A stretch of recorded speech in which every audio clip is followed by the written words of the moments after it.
So, what up, guys? Ooh,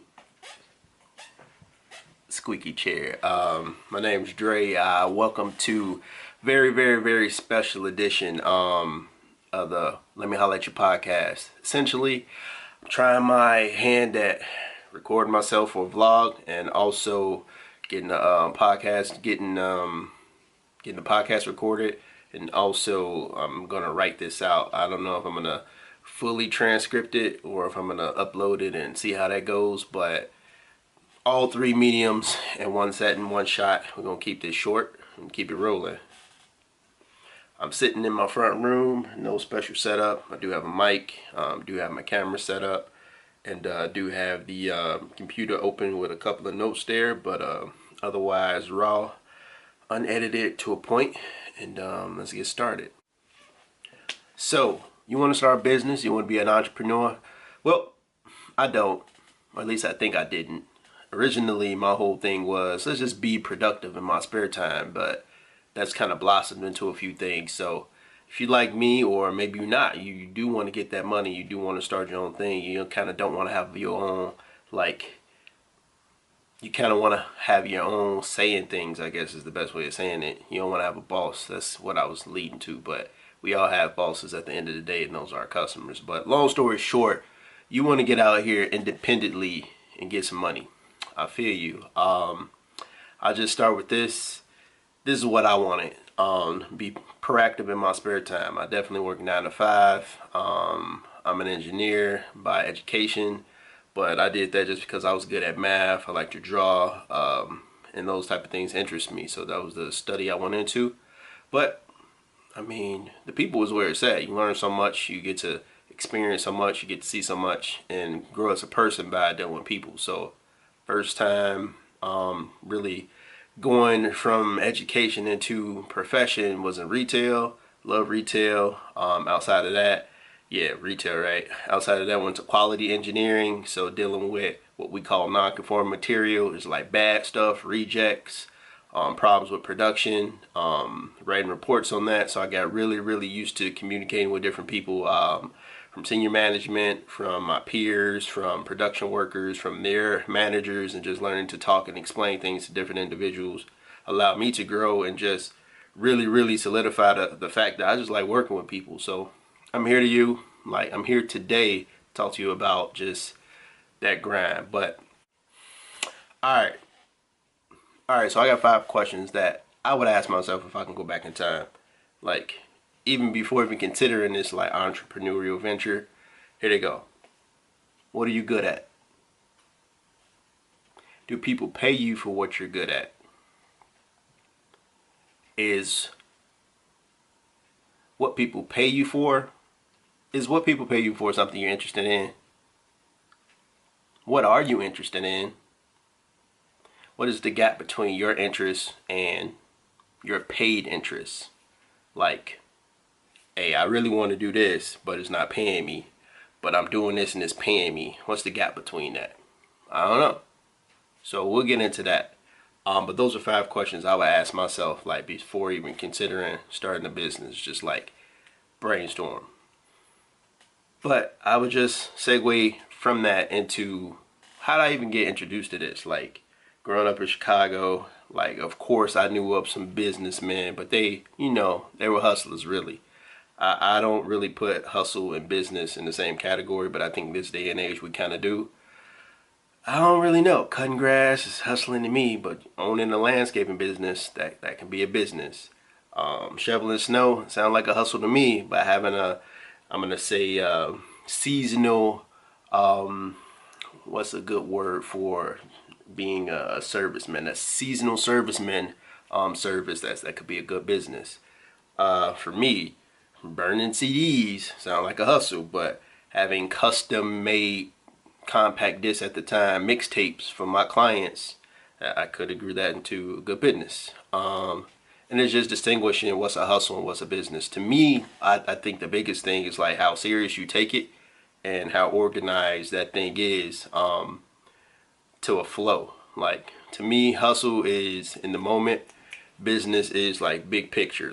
How does it actually get from start to finish? From, let's just say, from transaction to manufacturing to delivery.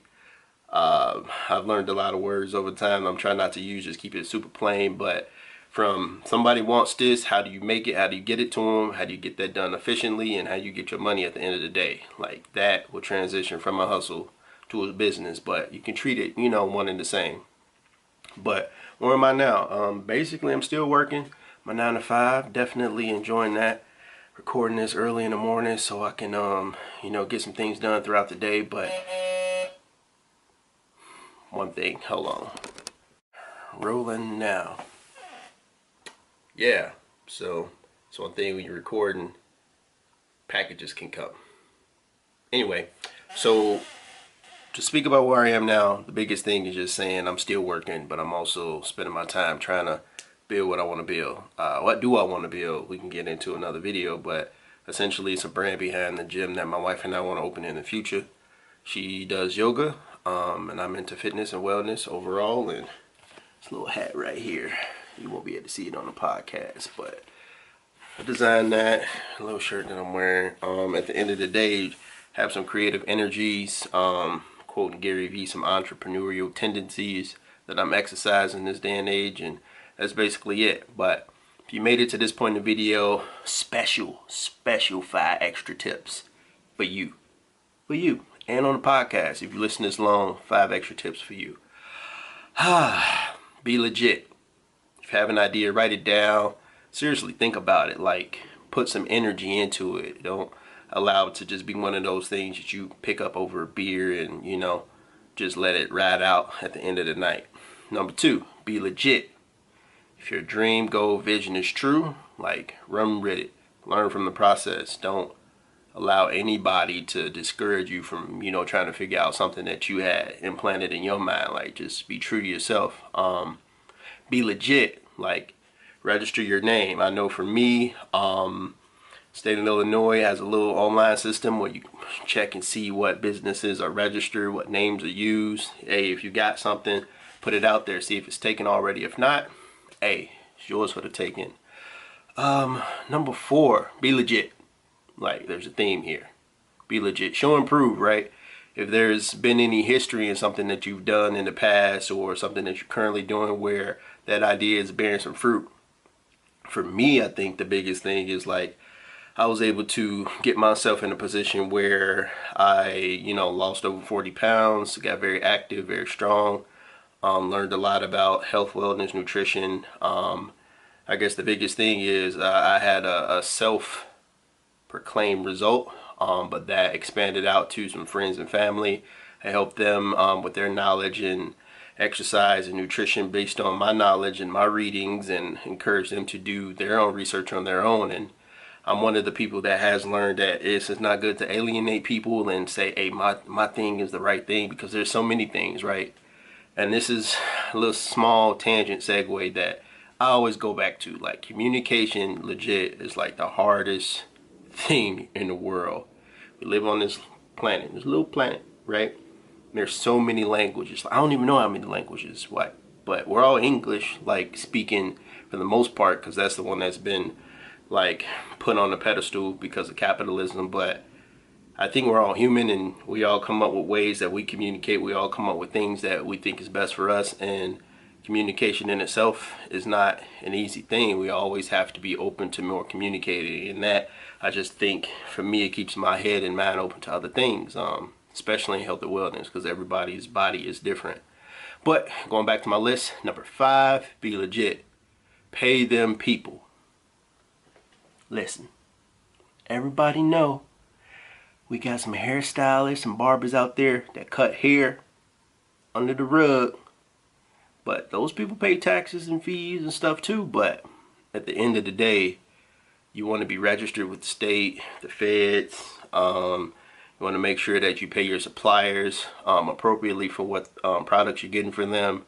You make sure you're paying your vendors for, whatever services they're providing to you. You want to pay your rent. Pay them people. Like, trust me, the bottom line is the bottom line. You want to keep that as wide and deep as possible, but you don't want to cut corners, man. Like, pay them people. Like, that's one thing I learned just growing up where I grew up. cut corners to catch up with you. Bad quality is bad quality either way. So that's all I got. Appreciate y'all time. Peace out.